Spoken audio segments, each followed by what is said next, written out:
পাকিস্তানের সম্পর্ক উন্নয়নের পথে বাধার সৃষ্টি ছিল ভারত। ভারত আমাদেরকে নানাভাবে আটকিয়েছে। যে বিশেষ করে আমি বলব যোগাযোগ যেটা সেটাও বাধাগ্রস্ত করেছে। আমি পাকিস্তানে ভিসা নিয়ে আসলে আমি মনে করি, আমার কথা বলছি না, পার্সন যে কেউ, যে পাকিস্তানি ভিসা থাকলে তারা ভিসা দেয় নাই, এটা তো খুব অন্যায় বিষয়। তো সেই জায়গায় আমাদের সম্পর্ক উন্নয়নের দরকার আছে, থাকতেই পারে। এখানে অনেক লোক আছে, তাদের ওইখানে সম্পর্ক আছে, ওইখানকার লোক এখানে সম্পর্ক আছে। আফটার অল আমরা তো একসময় এক দেশই ছিলাম।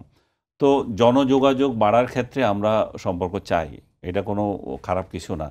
কিন্তু সেই যোগাযোগ, এবং আজকে দেখলাম আমাদের পররাষ্ট্র মন্ত্রণালয়ের মধ্যে চুক্তি হচ্ছে, তারপরে বিসের মধ্যে হচ্ছে, আমাদের যে স্ট্র্যাটেজিক আছে ওদের মধ্যে হচ্ছে, নানাভাবে হচ্ছে। এই যে স্ট্র্যাটেজিক ইয়েগুলো মানে ফরেন একাডেমির মধ্যে হয়েছে, যে এই সমস্ত বৈঠক, এবং আমাদের আরেকটা অর্থনৈতিক যে কমিশনের যে বৈঠক সেটারও ডেট ঠিক হয়েছে।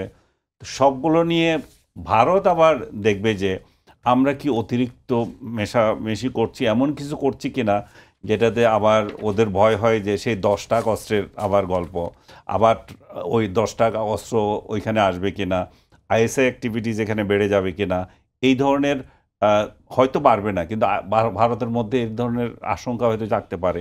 তো আমরা সেই ব্যাপারে সতর্ক থাকতে হবে। আমাদের সম্পর্কটা এমন হতে হবে যে আমাদের উন্নয়ন হচ্ছে, কিন্তু সেটাতে যাতে আবার অন্যের মাথা ব্যথা না হয়, এবং আমরা এমন কিছু করব না যাতে ভারত আতঙ্কিত হয়। ভারত আতঙ্কিত হলে স্বাভাবিকভাবে সে এখানে না গলাবে। তো আমাদের এখানে আবার একটা খেলার ভূমি হয়ে যাবে। তো আমরা চাই না যে আমাদের বাংলাদেশের ভূমিকে কারো খেলার ভূমি করতে। বাংলাদেশের সাথে ভারতের এই যে গোয়েন্দা পাকিস্তানের গোয়েন্দা সংস্থার অ্যাক্টিভিটিস নিয়ে আমাদের সতর্ক থাকতে হবে।